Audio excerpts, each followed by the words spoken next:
Apgink mane nuo skriaudiko. Taip šiandien Evangelijoje prabyla našlė.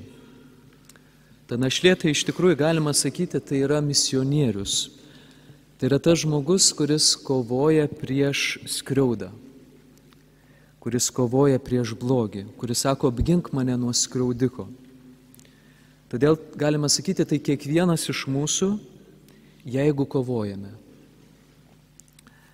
O kovoti galime tik tada, jeigu tikime į pergalę, jei tikime į galutinę gėrio pergalę. Tačiau kiek be kovotume, matome, kad blogis vis dar išlieka.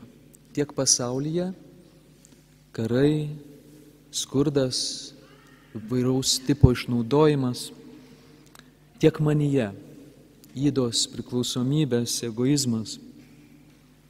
Ir todėl lengva nusivilti, lengva nuleisti rankas.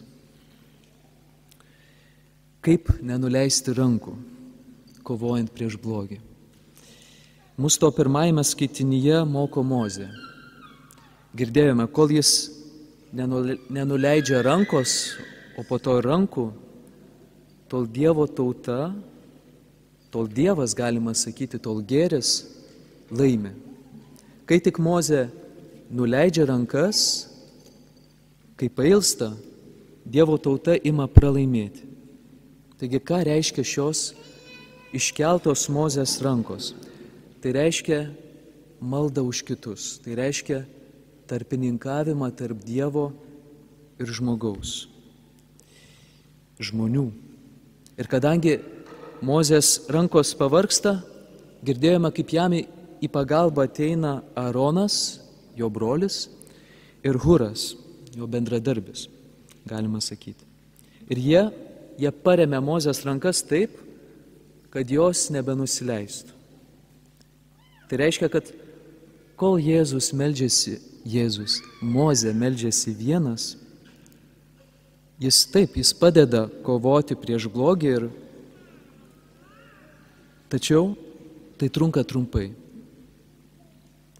Bet jeigu Mozė meldžiasi draugė su kitais, tada jis nenuleidžia rankų ir jo malda tampa nuolatinė. Jo malda tampa tokia, į kokią šiandien Jėzus kviečia, duodamas mums palyginimą Evangelijoje. Sako, reikia visuomet melstis ir nepaliauti.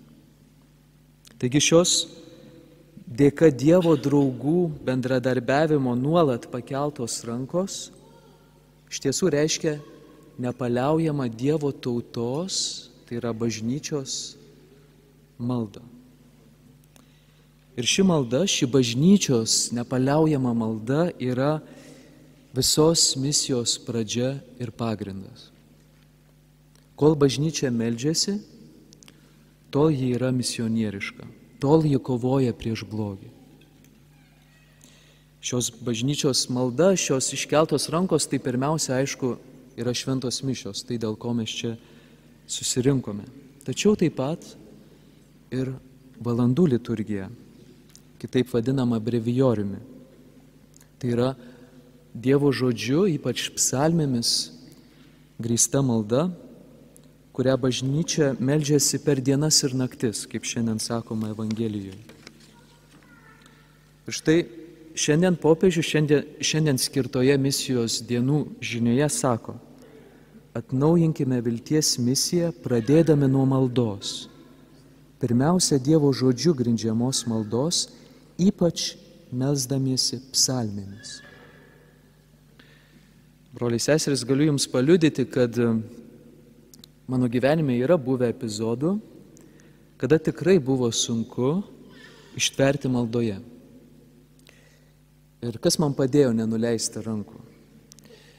Galiu Jums pasakyti, kad tai buvo valandų liturgija ir ypač psalmės.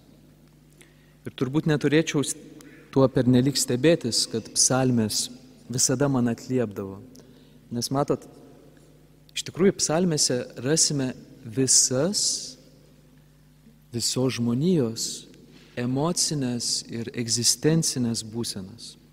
Nuo visiško depresijos dugno iki džiaugsmo, euforijos viršūnių. Čia rasime liūdėsi, pyktį, baimę, gėdą, kaltę, tačiau taip pat ir nuostabą, džiaugsmą, ramybę, meilę. Ir atsimenu, kai įsimylėjau Jėzų, kai pajaučiau kvietimą stiprų, pašaukimą, žinot, kai įsimylė, tada viskas tampa nuostabu. Ir tokį vieną nuostabų penktadienį aš atėjau šitą bažnyčią, dar, kaip suprantat, buvau neįstojęs pas brolius, ir atėjau melstis vakarinės maldos su broliais, o ten buvo psalmės žodžiai, kurie buvo daugmaž tokie: Viešpatie, kodėl mane atstūmei, tavo klaiko našta mane pribloškė, tavo baisybės mane kankina, kur esu aplink vien tamsybės. Ir aš galiu jums pasakyti, kad man tikrai neatliepė ši malda, kuri visiškai netitiko mano įsimylėjusio žmogaus nuostabios būsenos. Ir tai gal po poros metų, kai jau buvau įstojęs pas brolius, atradau, kad psalmės yra ne tik mano asmeninė malda, kurioje ieškau žodžių, kurie išreikštų mane, su kuriais galėčiau pristatyti save prieš Dievą, tačiau psalmės valandų liturgija yra bažnyčios malda, misionieriška malda. Ir jeigu misionierių apibrėžtume kaip tą, kuris keliauja į svetimą kraštą, kad kovoti prieš blogį, tada psalmės iš tiesų yra misionieriška malda. Todėl, kad psalmėmis aš keliauju į svetimus kraštus, keliauju po visą žmoniją. Keliauju pa žmonės, kurie išjaučia tai, ko aš nejaučiu, kurie gyveno tuo, kuo aš negyvenu. Taip, aš keliauju į svetimus kraštus. Ir aš visus tuos žmonės, kurie išgyvena visas tas skirtingas būsenas, aš juos visus keliu Dievop, keliu pas Dievą. Tarpininkauju. Ir taip, melsdamasis psalmėmis, aš tampu misionieriumi.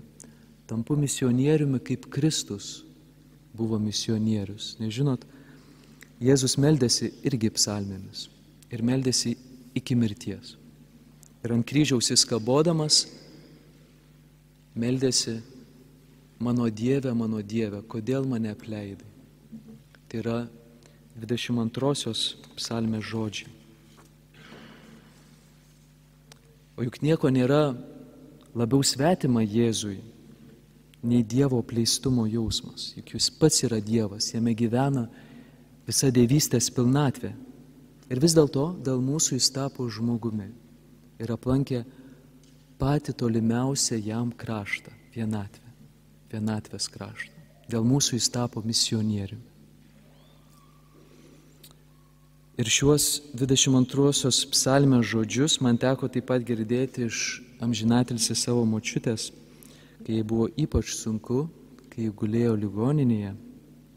Staiga spontaniškai jinai tarė: mano Dieve, kodėl mane apleidai?